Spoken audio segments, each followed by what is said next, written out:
Today, folks, we're talking about geraniums, or they're also known as pelargoniums. The most important thing is they're indigenous.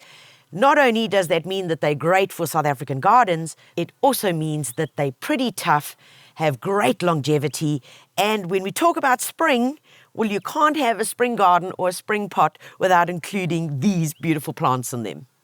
So commonly, we know this guy. Yeah, you all recognize this. This has got the green leaf, beautiful spikes of flowers, and this is what we call a zonal or bush geranium.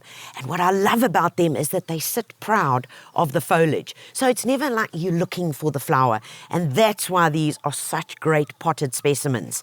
So yes, we know the green leaf, but what is going on here? I mean, look at this. This is a kaleidoscope of colors, and these guys are some of the new hybrids that have come through, and they've been bred specifically as potted specimens.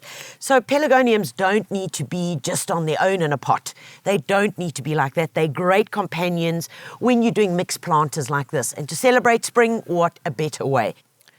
Let's get through the basics of how to look after these bad boys.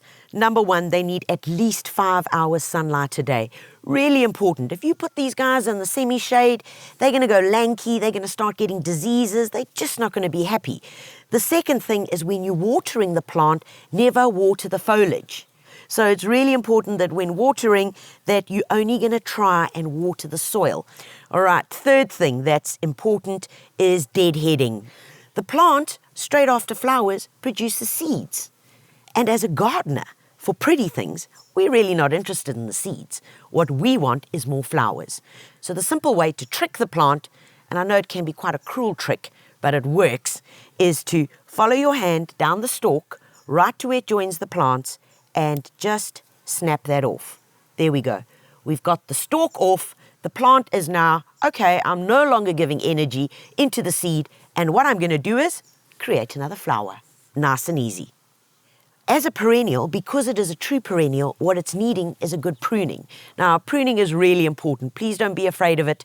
Do it certainly towards the end of winter, or you can also do it in autumn, just before they start going into the quieter periods.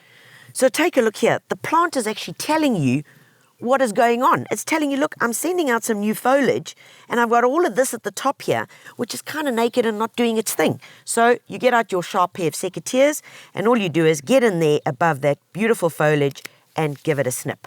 And then it's going to bush out from here and do its second growth in the next season. So guys, yes, I know that you're watching and you're saying, what can go wrong? A couple of things can go wrong. If your light is incorrect, you know that the plant is going to start getting a bit lanky.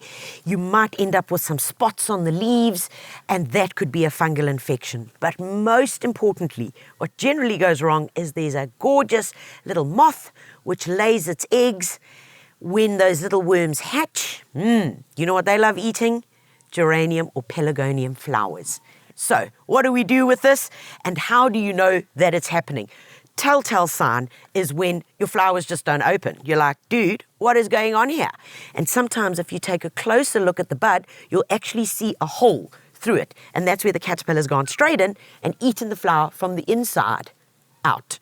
So as a preventative, you can use this. Insecticide granules. All you're going to do is open this guy up, and you just simply sprinkle a little bit around the pot onto the soil. And what you're doing here, as soon as you water, the insecticide granules are going to go into the soil, will get taken up into the plant. So when Mr. Caterpillar comes along and has a munch, well, he goes straight to heaven. The other way that you can deal with them is more upon inspection, when you actually see that you might have these caterpillars. This is what we call a contact spray. Ask your guys at your local builders what they've got and what you can use. This product works particularly well. All you do, follow instructions, and you spray the foliage and spray the flowers. So the last thing you need to know about looking after your pelargoniums is feeding, nutrition. So there are 2 types of feeding that you need to do. One is what we call a granular feeding, small handful. Literally all you would do is place it around the plant and in a mixed container like this, and you don't even need to water it in. Because it's an organic product, it will just simply work its way into the soil and in turn feed the plant. The other type of feeding that you must do is called a liquid plant food. This kind of gives it the micro elements that it needs. For that, I would suggest Nutri-Feed or Multi-Grow.